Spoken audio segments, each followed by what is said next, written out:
വിശ്വാസ വെളിച്ചത്തിലേക്ക് എല്ലാ ഗുഡ്നസ് ടി വി പ്രേക്ഷകരെയും ഹൃദയപൂർവ്വം സ്വാഗതം ചെയ്യുന്നു. കത്തോലിക്ക സഭയുടെ മതബോധന ഗ്രന്ഥത്തെ പ്രേക്ഷകർക്കായി അവതരിപ്പിച്ചുകൊണ്ടിരിക്കുന്ന ഒരു പ്രോഗ്രാമാണിത്. കത്തോലിക്ക സഭയുടെ വിശ്വാസ പ്രമാണങ്ങളെ നമുക്കായി അവതരിപ്പിച്ചുകൊണ്ടിരിക്കുന്നത് കേരള കത്തോലിക്ക സഭയിലെ പ്രഗത്ഭനായ ദൈവശാസ്ത്രജ്ഞനും ഇന്ത്യയിലെ ദൈവശാസ്ത്രജ്ഞന്മാരുടെ സമിതിയായ ഇന്ത്യൻ തിയോളജിക്കൽ അസോസിയേഷൻ്റെ ദേശീയ അധ്യക്ഷനുമായ റവറൻഡ് ഡോക്ടർ വിൻസെൻ്റ് കുണ്ടുകുളം അച്ഛനാണ്. അച്ഛനെ ഏറെ സ്നേഹത്തോടുകൂടി എപ്പിസോഡിലേക്ക് സ്വാഗതം ചെയ്യുന്നു. Thank you. അച്ഛാ, നമ്മൾ മാമോദീസയെക്കുറിച്ചാണ്, കുദാശകളെക്കുറിച്ച് പറഞ്ഞ മാമോദീസയെക്കുറിച്ചായിരുന്നു നമ്മൾ കഴിഞ്ഞ എപ്പിസോഡുകളിൽ ചർച്ച ചെയ്തത്. ഇന്ന് കത്തോലിക്ക സഭയുടെ മതബോധന ഗ്രന്ഥത്തിലെ 1246 മുതൽ 1555 വരെയുള്ള ആ നമ്പറുകളിൽ മാമോദീസയെക്കുറിച്ചുള്ള കുറച്ചുകൂടി ഭാഗങ്ങളാണ് പ്രതിപാദിക്കുന്നത്. നമ്മുടെ പ്രേക്ഷകർക്കായിട്ട് അതൊന്ന് വിശദീകരിച്ച് കൊടുക്കണം. ആദ്യമായിട്ട് നമ്മൾ അതിലേക്ക് വരുമ്പോൾ നമുക്കറിയാം, നമ്മൾ ഈ ധർമ്മശാസ്ത്ര ക്ലാസ്സുകളിലൊക്കെ കേട്ടിട്ടുണ്ട്, ഒരു മനുഷ്യൻ്റെ പൂർണ്ണമായ സമ്മതത്തോടും അറിവോടും കൂടി ചെയ്യുന്ന കാര്യങ്ങൾ മാത്രമേ യാഥാർത്ഥ്യമാവുകയുള്ളൂ. അപ്പോൾ നമ്മളിവിടെ കുഞ്ഞുങ്ങൾക്ക് മാമോദീസ കൊടുക്കുകയാണ്. അവൻ്റെ അറിവില്ല, സമ്മതമില്ല, അവനൊന്നും തിരിച്ചറിവില്ല, ഒന്നുമില്ല. പ്രത്യേകിച്ച് പെന്തക്കോസ്ത സമൂഹങ്ങളൊക്കെ വളരെ ശക്തമായി കത്തോലിക്ക സഭയ്ക്കെതിരെ പറയുന്ന ഒരു കാര്യം ഇതാണ്. ഈ കുഞ്ഞിനെ അറിവോടുകൂടി വേണം മാമോദീസ കൊടുക്കാൻ. ക്രിസ്തു സ്വീകരിച്ച മാമോദീസയെക്കുറിച്ച് അവർ പറയുന്നു. അപ്പോൾ അറിവില്ലാതെ ഒരു ബോധം ഇല്ലാത്ത ഒരു കുഞ്ഞിനെ മാമോദീസ കൊടുക്കുന്നത് ശരിയാണോ എന്നൊരു ചോദ്യം വരുന്നുണ്ട്. എന്താണ് സഭയുടെ നിലപാട്? യുക്തിക്ക് നിരക്കുന്ന രീതിയിൽ ചിന്തിക്കുമ്പോൾ അതിൽ പെട്ടെന്ന് വളരെ കാര്യമുള്ളൊരു കാര്യമായിട്ട് തോന്നും. അതായത് ധർമ്മശാസ്ത്രത്തിൻ്റെ പ്രധാനപ്പെട്ട നമ്മൾ ചെയ്യുന്ന പ്രവൃത്തി, മനുഷ്യൻ ചെയ്യുന്നൊരു പ്രവൃത്തിക്ക് നമ്മൾ ഉത്തരവാദിത്വം വരണമെങ്കിൽ അതിനെ അറിവ് വേണം, ആ കാര്യത്തെക്കുറിച്ച് പൂർണ്ണമായ സമ്മതം വേണം, യാതൊരു രീതിയിലുള്ള നിർബന്ധങ്ങൾ കൊണ്ടല്ല, സ്വാതന്ത്ര്യത്തോടു കൂടി ചെയ്യണം എന്നൊക്കെയുള്ള കാര്യങ്ങൾ സത്യമാണ്. പക്ഷേ മറിച്ചൊന്ന് ചിന്തിച്ച് നോക്ക്, എല്ലാ കാര്യങ്ങളും ഈ ലോകത്ത് യുക്തിക്ക് അനുസൃതമായിട്ടാണോ നടക്കുന്നത്? അല്ലെങ്കിൽ യുക്തി മാത്രമാണോ സത്യത്തിൻ്റെ അടിസ്ഥാനം? ഇപ്പോൾ ഈ കൊച്ചിനെ മാമോദീസ സ്വീകരിക്കുമ്പോൾ ആ കൊച്ചിനെ അറിവോ സമ്മതമോ സ്വാതന്ത്ര്യമോ അത് വേണോ വേണ്ടയോ എന്ന് പറയാനായിട്ടില്ല എന്നാണല്ലോ ചോദിക്കുന്നത്. ഞാനും ഈ ചോദ്യം മതബോധനം ക്ലാസ്സുകളിലൊക്കെ ചോദിച്ചിട്ടുണ്ട്. ചമ്മാച്ചനൊക്കെ ആയിരുന്നു വേദോപദേശം പഠിപ്പിക്കാൻ ചെല്ലുമ്പോൾ ഇതിനെക്കുറിച്ച് തന്നെ പ്രത്യേകം ക്ലാസ്സുകൾ എടുത്തിട്ടുമുണ്ട്. പക്ഷെ ഞാനൊന്ന് വേറൊരു ലോജിക്ക് പറയാം, ഞാൻ തർക്കിക്കാൻ വേണ്ടി പറയുമല്ല. ഈ ജനിച്ച കൊച്ച് അവൻ്റെ അറിവോടോ സമ്മതത്തോടോ സ്വാതന്ത്ര്യത്തോടു കൂടിയാണോ ഈ അപ്പൻ്റെ അമ്മയുടെ മോനായിട്ട് ജനിച്ചത്? അവിടെ ഒരു തിരഞ്ഞെടുപ്പ് അവനുണ്ടായിരുന്നോ? ഇപ്പം ഞാൻ ഔസേപ്പുണ്ണിയുടെയും റോസയുടെയും 6ാമത്തെ സന്താനമായിട്ട് ഞാൻ ഈ ടൈപ്പിൽ വന്നു.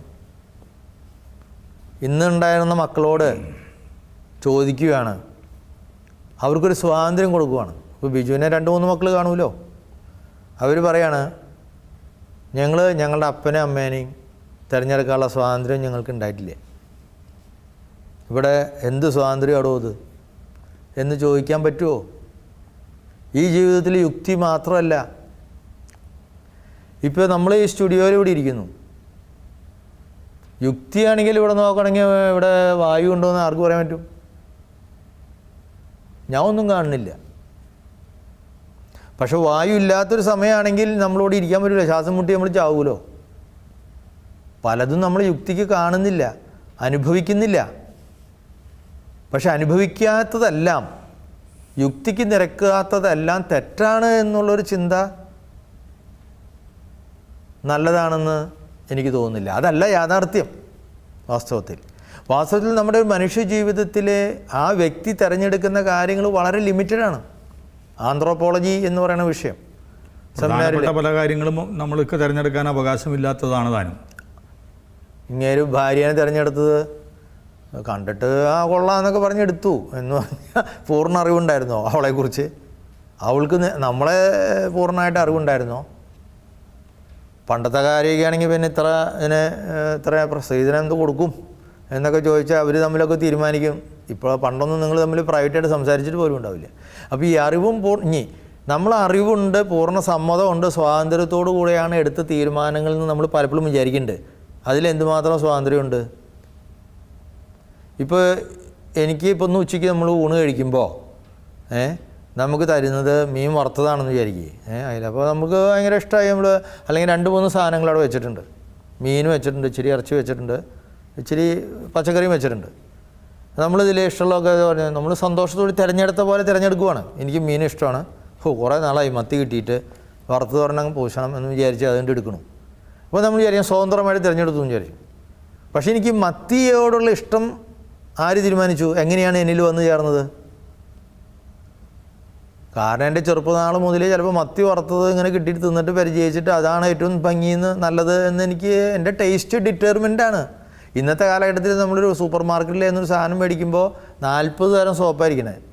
സിന്തോൾ തുടങ്ങി റെഡിമെക്സ് തുടങ്ങി പേര് പറയാനില്ല 100 തരം. ഞാനിത് കുറേ എണ്ണം മാറ്റി ഉപയോഗിച്ച് നോക്കിയിട്ടുണ്ട്. എൻ്റെ കളറിലും എല്ലാം മാറ്റം വരുമെന്ന് പറയാൻ ഒരു മാറ്റമില്ല.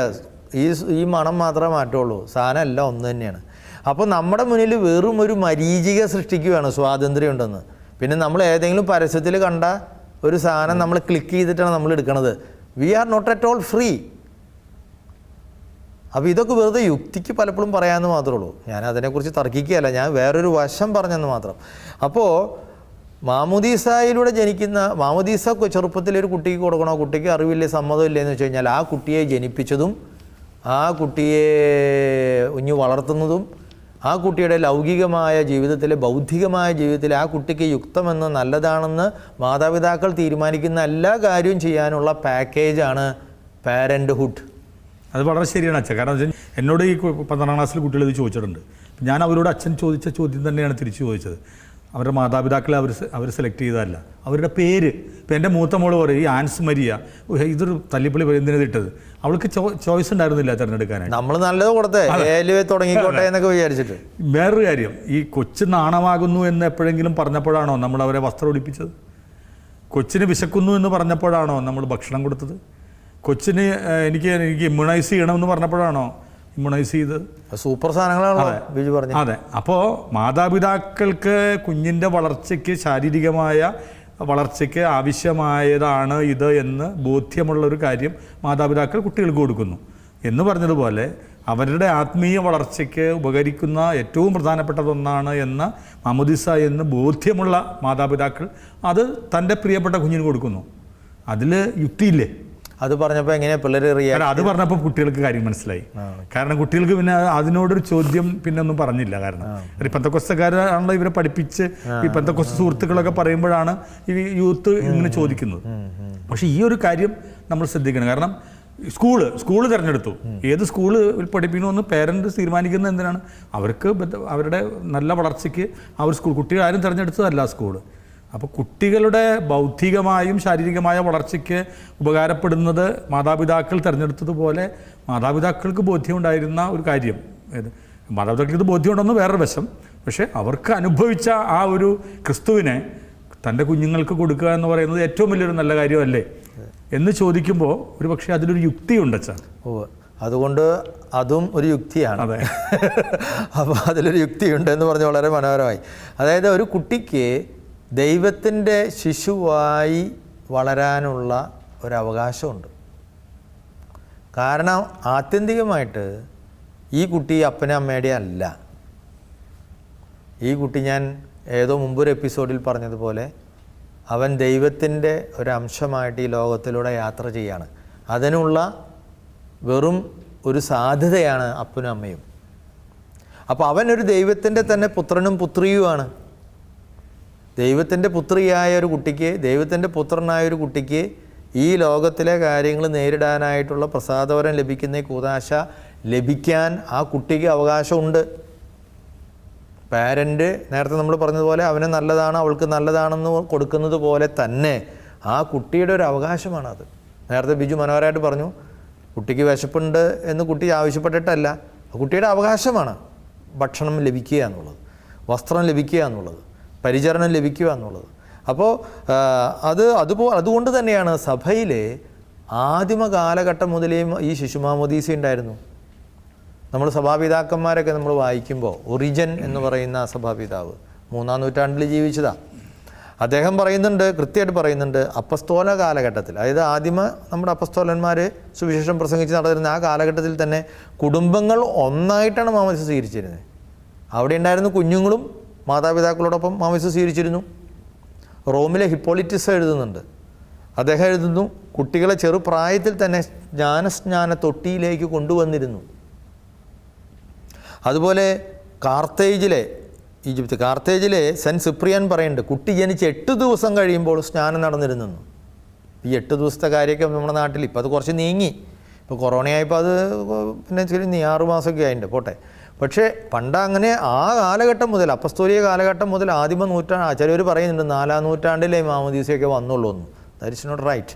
ശിശു മാമോദീസ വന്നത് ഇതിന് മുമ്പേ തന്നെ ഉണ്ടായിരുന്നു. സെൻറ്റ് അഗസ്റ്റിൻ 4-ാം സെഞ്ച്വറിയിൽ ജീവിച്ച ഏറ്റവും സഭ കണ്ട വിശുദ്ധരിൽ പണ്ഡിതരിൽ വിശുദ്ധരുമാണെന്ന് അറിയപ്പെടുന്ന ഒരു വലിയ ആളാണ് സെൻറ്റ് അഗസ്റ്റിൻ. അദ്ദേഹം 4-ാം നൂറ്റാണ്ടിലാണ്. അദ്ദേഹം പറയുന്നുണ്ട്, സഭ എന്നും കുഞ്ഞുങ്ങൾക്ക് സ്നാനം നൽകിയിരുന്നു. അപ്പോൾ വാസ്തവത്തിൽ കുഞ്ഞുങ്ങൾക്ക് സ്നാനം നൽകുന്നത്, നമ്മളിപ്പോൾ രണ്ടുപേരും നേരത്തെ പങ്കുവെച്ച ഈ വലിയ യുക്തി അതിൻ്റെ പുറകിലുണ്ട്. അതിനേക്കാൾ കൂടുതൽ അതിന് ദൈവശാസ്ത്രപരമായ ഉൾക്കാഴ്ചയുണ്ട്. ഈ ലോകത്തിലേക്ക് ജനിക്കുന്ന ഒരു കുഞ്ഞിനെ അതിൻ്റെ പ്രാരംഭ ദശയിൽ തന്നെ ക്രിസ്തുവുമായിട്ട് ഐക്യപ്പെടാൻ അവസരമുണ്ടാണ്. മാത്രമല്ല, പാപത്തിന് മരിക്കണം. ജന്മപാപത്തിലൂടെ അല്ലെങ്കിൽ ഉത്ഭവപാപത്തിലൂടെ ആ കുട്ടിയിലുള്ള ആ അക്ലിഷ്ടതകളോട് വിട പറയാനായിട്ട്, അതിനെ അതിജീവിക്കുവാനുള്ള ഒരു ഗ്രേസ് ആ കുട്ടിക്ക് അപ്പോൾ തന്നെ കിട്ടേണ്ടത് അത്യാവശ്യമാണ്.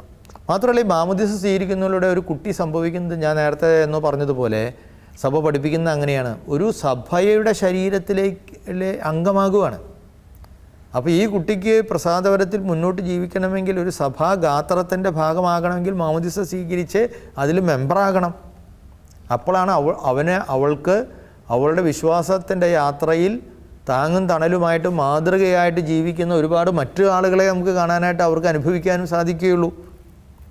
അപ്പോൾ നമ്മുടെ ഉത്ഭവപാപം, ആദിപാപം പോകാനും ഈ കർത്താവ് എൻ്റെ ജീവിതത്തിൽ അനിവാര്യമാണ്. കാരണം കർത്താവിനെ ഡിപ്പെൻഡ് ചെയ്തിട്ടാണ്, ദൈവത്തെ ഡിപ്പെൻഡ് ചെയ്തിട്ടാണ് സൃഷ്ടികളെല്ലാം ജീവിക്കുന്നത്. കാരണം ആ സൃഷ്ടാവിൻ്റെ അംശമാണ് ഈ സൃഷ്ടി. അപ്പോൾ ഈ സൃഷ്ടി എന്നും ദൈവത്തിലെ ഡിപ്പെൻഡ് ചെയ്ത് നിൽക്കണം. ആ ഡിപ്പെൻഡ് ചെയ്ത് നിൽക്കുന്നു. എനിക്ക് ക്രിസ്തുവിനെ വേണം, ദൈവത്തെ വേണം, ക്രിസ്തുവിൻ്റെ കൃപ വേണം എന്ന് ഏറ്റുപറയുന്ന ഒരു കൂദാശയാണ് വാസ്തവത്തിൽ മാമോദീസ. അങ്ങനെ ദൈവത്തിൻ്റെ പുത്രനും പുത്രിയുമായിട്ട് തീരുവാണ്. ഒപ്പം പരിശുദ്ധാത്മാവിനെ സ്വീകരിക്കുന്നു. അപ്പോൾ ആ രീതിയിൽ ശിശു മാമോദീസ തീർച്ചയായിട്ടും ഫലപ്രദമാകും. അപ്പോൾ എനിക്ക് തോന്നുന്നു അച്ഛൻ പറഞ്ഞതിനകത്ത് 3 പ്രധാനപ്പെട്ട കാര്യങ്ങളാണുള്ളത്. ഒന്ന്, ക്രിസ്തു ഇത് അപ്പസ്തോലിക പാരമ്പര്യമാണ്. കാരണം സഭയുടെ ഇത് ഇടകാലത്തൊന്നും തുടങ്ങിയതല്ല, ഇത് അപ്പസ്തോലികമായൊരു പാരമ്പര്യമാണ്.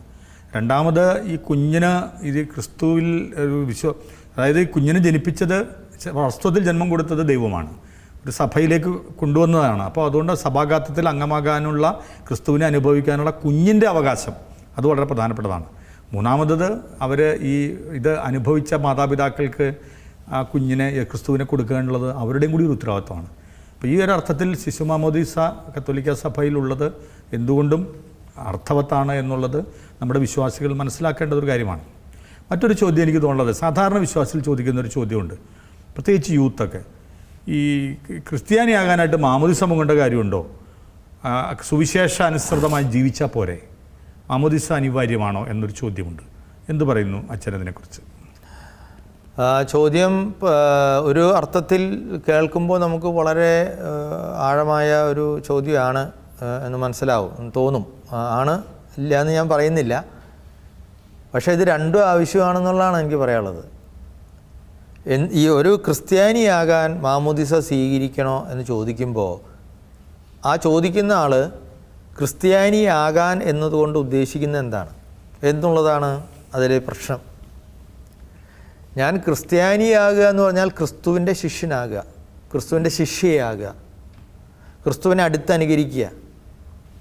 അതിനെ സുവിശേഷാത്മകമായിട്ട് ജീവിച്ചാൽ പോരെ എന്നാണല്ലോ അവരുടെ ചോദ്യം. എന്നാൽ ഈ ക്രിസ്തുവിനെ അനുകരിക്കുക എന്ന് പറഞ്ഞാൽ എന്താണ്? ക്രിസ്തുവിനെ സ്വന്തമാക്കുക, ക്രിസ്തുവിനെ ജീവിക്കുക, ക്രിസ്തുവിൻ്റെ സുവിശേഷമായി തീരാമെന്ന് അവർ പറയുന്നുമുണ്ട്. ഈ ക്രിസ്തുവിനെ സ്വീകരിക്കാതെ എങ്ങനെ ക്രിസ്തുവിൻ്റെ സുവിശേഷമായിട്ട് തീരും? എനിക്ക് ക്രിസ്ത്യാനി ആകണമെങ്കിൽ ഞാൻ ക്രിസ്തുവിനെ അടുത്ത് സ്വീകരിക്കണമല്ലോ.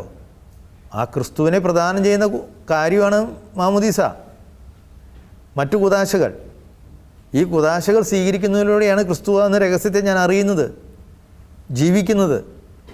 അപ്പോൾ ക്രിസ്തുവിൻ്റെ സുവിശേഷം ജീവിക്കണമെങ്കിൽ ആ സുവിശേഷത്തെ ക്രിസ്തുവിൽ നിന്ന് വേർപ്പെടുത്തി കാണാനായിട്ട് നമുക്ക് സാധിക്കില്ല. ക്രിസ്തുവിൻ്റെ സുവിശേഷത്തിൽ നിന്ന് മാറ്റി ചിന്തിക്കുന്നത് കൊണ്ടാണ് യുവാക്കൾക്ക് അങ്ങനൊരു പ്രശ്നം വരുന്നത്. വാസ്തവത്തിൽ ക്രിസ്ത്യാനിയാവുക എന്ന് പറഞ്ഞാൽ അവർ പറയുന്നത് ക്രിസ്തുവിൻ്റെ സുവിശേഷം ജീവിച്ചാൽ പറയുന്നത്. ക്രിസ്തുവിൻ്റെ സുവിശേഷം ജീവിക്കണമെങ്കിൽ സുവിശേഷം എന്ന് പറയുന്നത് ക്രിസ്തുവാണ്. അയാൾ ക്രിസ്തു പറഞ്ഞ കുറേ തത്വങ്ങൾ എഴുതിയ ഒരു പുസ്തകത്തിലെ ചില നിയമങ്ങൾ പ്രാബല്യത്തിൽ വരുത്തുകയല്ല സുവിശേഷം. സുവിശേഷം എന്ന് പറയുന്നത് ക്രിസ്തുവാണ്. ക്രിസ്തുമതം എന്ന് പറയുന്നത് മറ്റ് ചില മതങ്ങളെ പോലെ ഒരു ഗ്രന്ഥത്തിൽ അടിസ്ഥാനമാക്കിയ മതമല്ല. ക്രിസ്തുമതം എന്ന് പറയുന്നത് ക്രിസ്തുവാകുന്ന ആ പില്ലറിലാണ് അത് രൂപപ്പെട്ടുള്ളത്. കേന്ദ്രം എന്ന് പറയുന്നത് ക്രിസ്തു എന്ന വ്യക്തിയാണ്. അല്ലാണ്ട് ചില മതേതര മൂല്യങ്ങളോ അല്ലെങ്കിൽ സ്വാഭാവിക നന്മകളോ അല്ലെങ്കിൽ ധാർമ്മിക പുണ്യങ്ങളോ അഭ്യസിക്കുന്നത് കൊണ്ട് മാത്രം പൂർത്തിയാകുന്ന ഒരു കാര്യമല്ല സുവിശേഷമാകുക എന്ന് പറഞ്ഞാൽ ക്രിസ്ത്യാനിയെ സംബന്ധിച്ചിടത്തോളം അതൊന്നും മോശമാണെന്നല്ല ഞാൻ പറയണത്.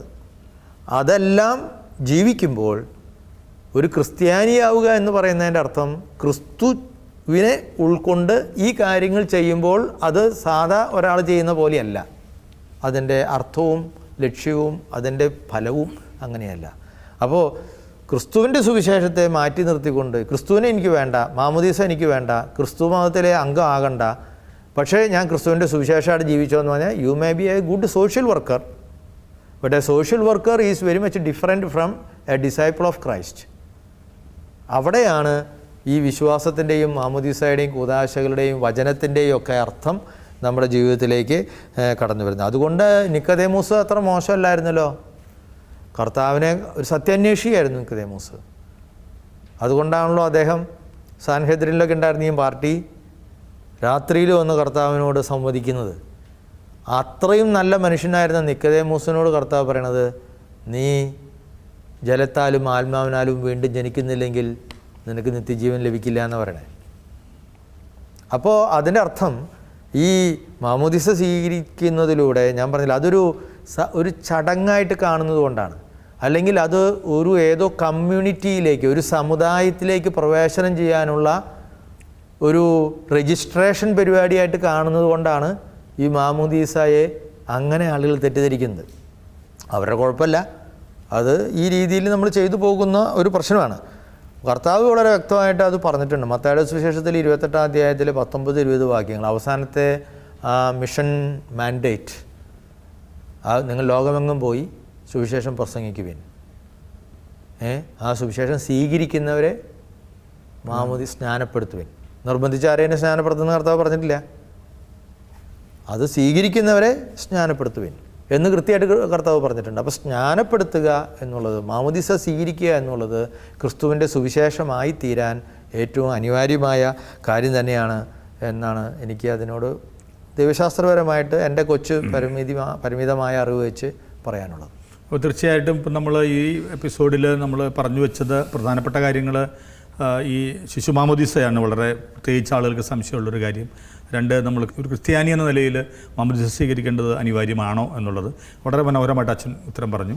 അപ്പോൾ നമ്മൾ ഈ ശിശു മാമോദീസ ചെയ്യുമ്പോൾ സാധാരണഗതിയിൽ ഈ കുഞ്ഞിനു വേണ്ടി ഇതെല്ലാം ഏറ്റുചൊല്ലുന്നതും വിശ്വാസം പ്രഖ്യാപിക്കുന്നതുമൊക്കെ തലതൊട്ടപ്പനും തലതൊട്ടമ്മയുമാണ്, മാതാപിതാക്കളല്ല.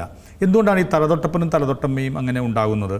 ഇനി ഈ ഒരു മാമോദീസ കഴിഞ്ഞതിന് ശേഷം ഈ കുഞ്ഞിൻ്റെ ജീവിതത്തിൽ അവർക്ക് എന്തെങ്കിലും പങ്കുണ്ടോ? സഭ എന്താണ് അതിനെക്കുറിച്ച് പറയുന്നത്? എനിക്ക് ആ പ്രാക്ടീസ് എങ്ങനെ എവോൾവ് ചെയ്തു എന്ന് ഞാൻ കുറേ അന്വേഷിച്ചിട്ട് എനിക്ക് കിട്ടിയില്ല. പക്ഷേ വളരെ അർത്ഥവത്തായ ഒരു കാര്യമായിട്ട് എനിക്ക് തോന്നിയിട്ടുള്ളത്, വിശ്വാസത്തിൻ്റെ ആ യാത്ര നടത്തിയ കുറച്ചുകൂടിയും പ്രായം പക്വതയൊക്കെ വന്ന സ്വന്തം അപ്പനും അമ്മയും അല്ലാത്ത ഒരു കപ്പിളിനെ ഇവർക്ക് ഒരു മാർഗദർശകത്വം നൽകാനായിട്ട് ഏൽപ്പിക്കുകയാണ് വാസ്തവത്തിൽ ഈ തലതൊട്ടപ്പനും തലതൊട്ടമ്മയും. അത് നമ്മുടെ ഇന്നത്തെ വളരെ മാർക്കറ്റൈസ്ഡ് ആയിട്ടുള്ള, അതായത് വളരെ കച്ചവട മനസ്ഥിതി കലർന്നിട്ടുള്ള ഒരു സംസ്കാരത്തിൽ ഏതാണ്ട് ആളുകൾ ഫോട്ടോഷോപ്പ് ഒരെണ്ണം കൂടുതലെടുക്കാൻ പറ്റിയ ഒരു പരിപാടിയായിട്ടൊക്കെ ഇത് മാറിപ്പോകുന്നുണ്ട്. ഞാൻ പറഞ്ഞ അങ്ങനെയൊക്കെയുള്ള അല്ലെങ്കിൽ കല്യാണത്തിന് 2 സാക്ഷികൾ വേണം, ഏത് വലിയ ബിസിനസ് ചെയ്യുമ്പോഴും 2 പേരും ഒപ്പിടണം, അപ്പോൾ അതുപോലെ ഈ രണ്ട് കുട്ടിയും ആവശ്യം സ്വീകരിച്ചു എന്നുള്ളതാണ്. അപ്പോൾ ആ നേരത്ത് നമ്മുടെ ബന്ധത്തിൽപ്പെട്ട അപ്പാപ്പനോ അമ്മാമ്മയ്ക്കോ അല്ലെങ്കിൽ നാത്തൂനോ അളിയനോ ഒക്കെ ഒരു പുതിയ ജോഡി ഡ്രസ്സൊക്കെ ഇട്ട് അടിപൊളിയായിട്ട് അണിഞ്ഞ് അതൊരു ആകർഷകമായ ഒരു മൊമെൻ്റ്. അപ്പോൾ ഒരു 10,000 രൂപ ചിലവാക്കാനുള്ള ഒരു പരിപാടി. എന്നിട്ട് അത് വീഡിയോ ഒക്കെ പിടിച്ച് ഇങ്ങനെ ഫ്ലാഷ് ചെയ്ത് എത്ര ലൈക്ക് കിട്ടി എന്നൊക്കെ നോക്കുന്ന ഒരു രീതിയിലേക്ക് തലതൊട്ടപ്പനും തലതൊട്ടമ്മയും അധപതിക്കുന്നുണ്ട്. അതല്ല അതിൻ്റെ കാര്യം. വാസ്തവത്തിൽ നടക്കുന്നത് ഈ കുട്ടിയുടെ പിന്നീടുള്ള യാത്രയിൽ ഒരു മാതാപിതാക്കളുമായിട്ടുള്ള ബന്ധങ്ങളിൽ എപ്പോഴും ചിലപ്പോൾ വിള്ളലൊക്കെ വരാം.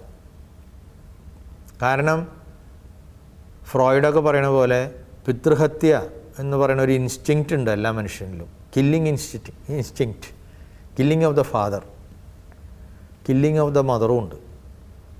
ഒരു പെങ്കൊച്ച് ചിലപ്പോൾ അമ്മയോട് മറുതലിച്ച്, കാരണം അവൾ വേറിട്ടൊരു വ്യക്തിയാകാനുള്ള അവളുടെ പരിശ്രമത്തിൽ അമ്മ പോരാ, എനിക്ക് അമ്മയിൽ നിന്ന് വ്യത്യസ്തയാകണം, നമുക്കെല്ലാവർക്കും ടു ബി ഡിഫറെൻ്റ് ആകാനുള്ളൊരു സാധ്യതയുണ്ടല്ലോ.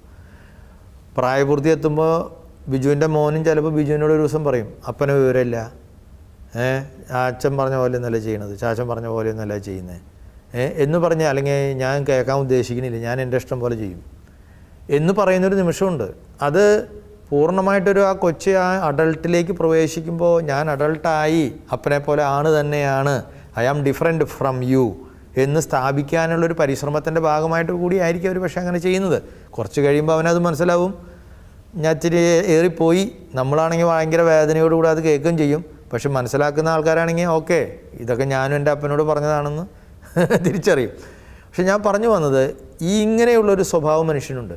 അങ്ങനെയുള്ള സന്ദർഭത്തിൽ പലപ്പോഴും താങ്ങാകുന്നത് തലതൊട്ടപ്പനും തലതൊട്ടമ്മയാണ്. കാരണം മാതാപിതാക്കളുമായിട്ടുള്ള ആ ചിലപ്പോൾ ചേർച്ചക്കേടിൽ വിശ്വാസത്തിൻ്റെ കാര്യത്തിൽ ചിലപ്പോൾ ഈ മാതാപിതാക്കൾ ചിലപ്പോൾ എല്ലായിടത്തും ഒപ്പം ഉണ്ടാവണമെന്നുമില്ല.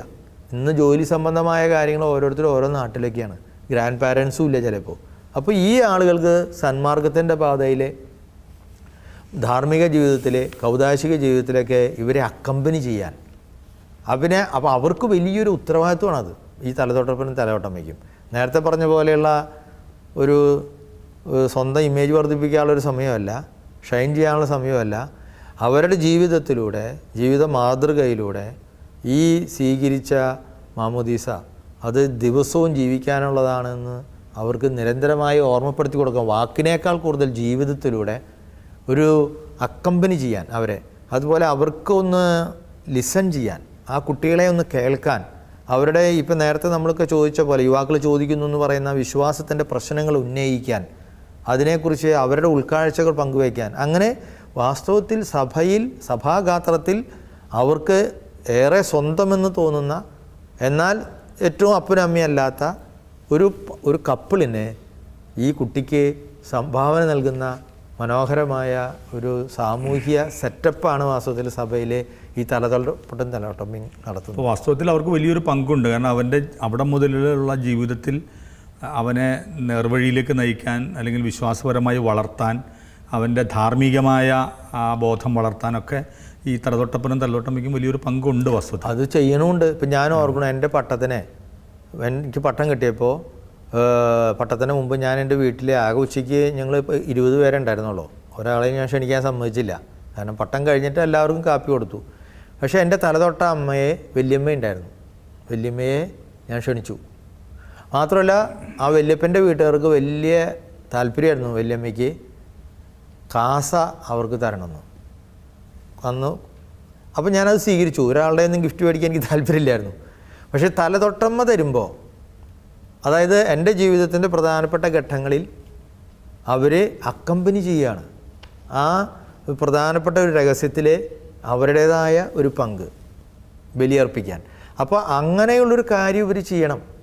പിന്നീട് ഈ കുട്ടി കുമ്പസാരിക്കുന്നുണ്ടോ,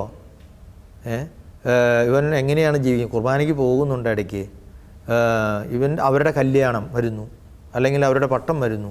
അപ്പോൾ ഏത് ജീവിതത്തിൻ്റെ ഘട്ടങ്ങളിലും വിശ്വാസത്തിൻ്റെ സഹയാത്ര ചെയ്യുന്ന ഒരു ആളായിട്ട് വരും. എനിക്ക് തോന്നുന്നു ഇത് ഈ ആചാരം ഒരു പക്ഷേ ഈ കത്തോലിക്ക സഭയിലെ ആദ്യ കാലഘട്ടങ്ങളിലൊക്കെ ഈ വ്യക്തികൾ വന്ന് മാമോദിസ സ്വീകരിക്കുക ചിലപ്പോൾ അവരുടെ പേരൻസ് ഉണ്ടായെന്ന് വരില്ല.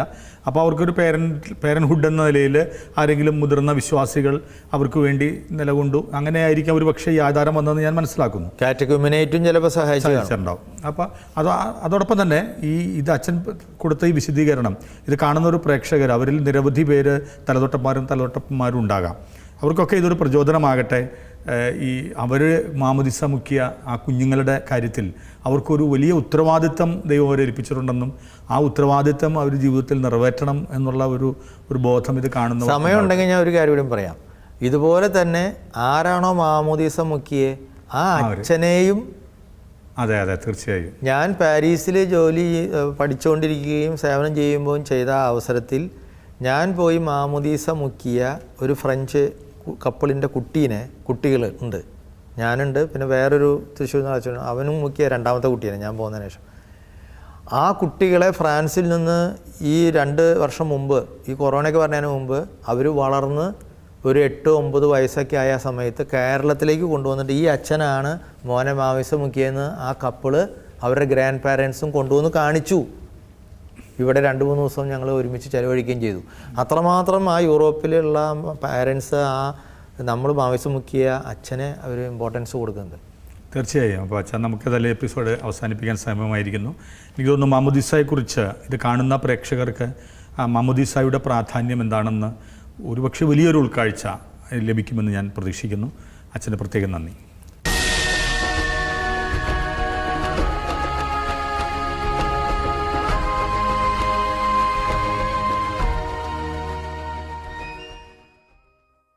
ക്രിസ്തു ഭക്തരാവുക എന്നതിനേക്കാൾ ക്രിസ്തുവിൻ്റെ ശിഷ്യരാകാനുള്ള വിളിയാണ് ഓരോ ക്രിസ്ത്യാനിയുടെയും.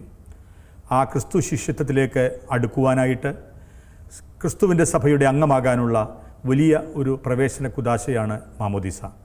ആ മാമോദിസയെ ആദരവോടുകൂടി നമുക്ക് കാണാം.